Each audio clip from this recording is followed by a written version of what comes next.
Hi friends, today I want to make a pandan chiffon cake. Making pandan chiffon cake involves only a few steps. However, it is not as simple as you think. If you want to make it perfect each time, let's start to find out all the tips and tricks. This video will provide all the information you need to make the chiffon cake, which is moist, soft, light, airy, fluffy each time. Stay tuned. Here are the ingredients. 8 wet ingredients, 5 egg yolks, coconut milk 50 gram, vegetable oil or corn oil 50 gram, pandan juice 25 gram, pasta pandan half teaspoon. This is the first group of ingredients. 5 egg yolks, coconut milk, vegetable oil and pandan juice. These 4 ingredients are mixed together. B. Dry ingredients. Cake flour 100 gram, maizena 5 gram, fiber cream 10 gram, vanilla powder 1/4 teaspoon, baking soda half teaspoon. The second group, some cake flour, some maizena, fiber cream and baking powder half teaspoon. Mix together and sift. C. Egg white, salt 1/4 teaspoon, cream of tartar 1/4 teaspoon, castor sugar 100 gram, divide become 3 times. The third group we have white eggs, a little bit salt, 1/4 teaspoon, cream of tartar, sugar, and this is going to be used to beat up the meringue. Step 1. Mixing all the wet ingredients. Mix egg yolks, coconut milk, vegetable oil and pandan juice together.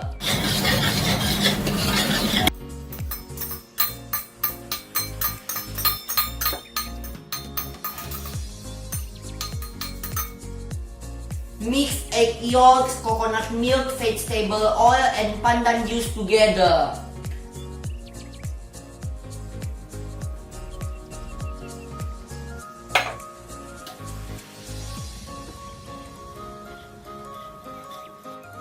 Let's take a look.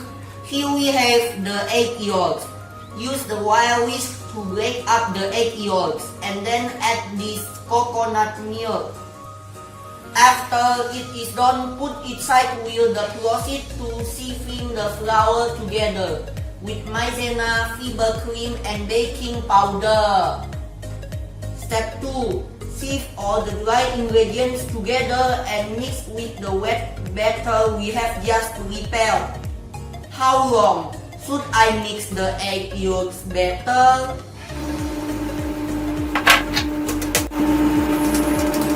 Maizena,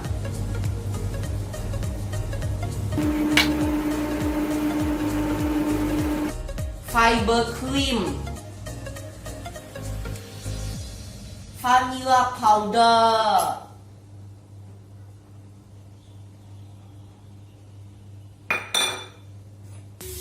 baking soda,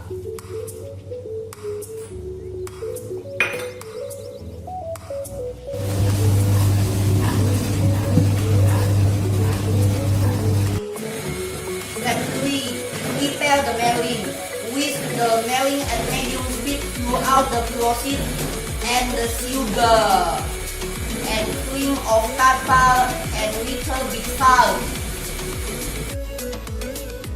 Whisk the meringue at medium speed throughout the process and the sugar and cream of tartar and little bit salt at the beginning of the whisking process.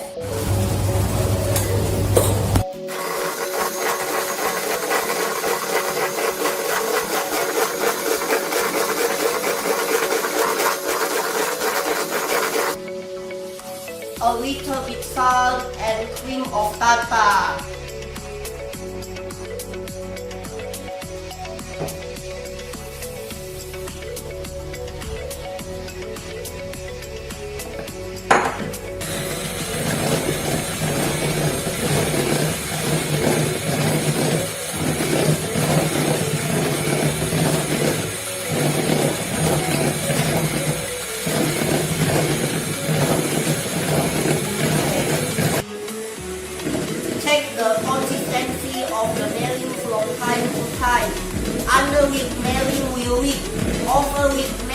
will result in dry cake.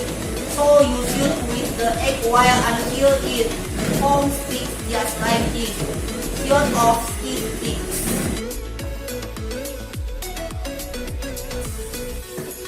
That's when, if you lift up the wire whisk, the peaks will hold but a tip will fall back onto itself. Folding the meringue is the most delicate step in making chiffon cake. Check the consistency of the meringue from time to time. Under-whipped meringue will whip. Over-whipped meringue will result in dry cake. So you should whip the egg white until it forms peaks just like this, short of stiff peaks. That's when, if you lift up the wire whisk, the peaks will hold but a tip will fall back onto itself. Folding the meringue is the most delicate step in making chiffon cake. You need to strike the balance and not breaking too much bubbles trapped in the meringue and incorporate well with the remaining ingredients. Here my tips to get the best result. Use a soft rubber spatula to mix. I like to mix the meringue into the batter with the soft rubber spatula because it is reliable and can scrape the surface of the ball effectively. Scrape the surface of the ball gently each time with spatula so that the batter is mixed evenly. And do not over mix the meringue. It is hard to suggest how long you should fold it as it depends on the amount of meringue. I suggest you toast it until only a few streaks of egg white are visible. The meringue will be incorporated well into the rest of the ingredients once you pour the mixture into the pan. Bring the meringue at the bottom up to cover the meringue at the top. Scrape the surface of the ball gently each time with spatula so that the batter is mixed evenly. And do not over mix the meringue. It is hard to suggest how long you should fold it as it depends on the amount of meringue. I suggest you fold it until only a few streaks of egg white are visible. The meringue will be incorporated well into the rest of the ingredients once you pour the mixture into the pan. Filling up the pan and bake. Remove the air bubbles. Large air bubbles trapped in the cake will cause large holes in the cake. Here are some tips you can follow to minimize this from happening. Gently tap the batter a few times before pouring to break the air bubbles. Pour the batter as close as possible to the pan. This pouring method can minimize the formation of new bubbles. Fill up the cake pan not more than 2/3 full. The cake will rise substantially in the oven, so leave a little bit of space for it to rise.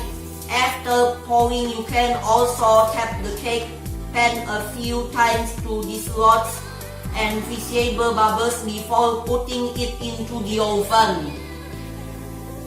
Pour the batter as close as possible to the pan. This pouring method can minimize the formation of new bubbles. Fill up the cake pan not more than 2/3 full. The cake will rise substantially in the oven, so leave a little bit of space for it to rise. After pouring, you can also tap the cake pan a few times to dislodge any visible bubbles before putting it into the oven. After pouring, you can also tap the cake pan a few times to dislodge any visible bubbles before putting it into the oven. Preheat the oven, set the temperature at 160 degrees Celsius at top and bottom. Bake the cake in the oven 25 minutes. Take the cake if the surface is getting brown too fast and start cracking. Cover it with a piece of oiled aluminum foil or a baking tray and turn down the temperature a few degrees. If not, just let it as it is to continue baking for another 40 minutes. I usually want to ensure the cake is fully cooked. The cake turns golden brown on the surface. It bounces back when lightly pressed the surface and pierced with a bamboo stick right at the center of the cake.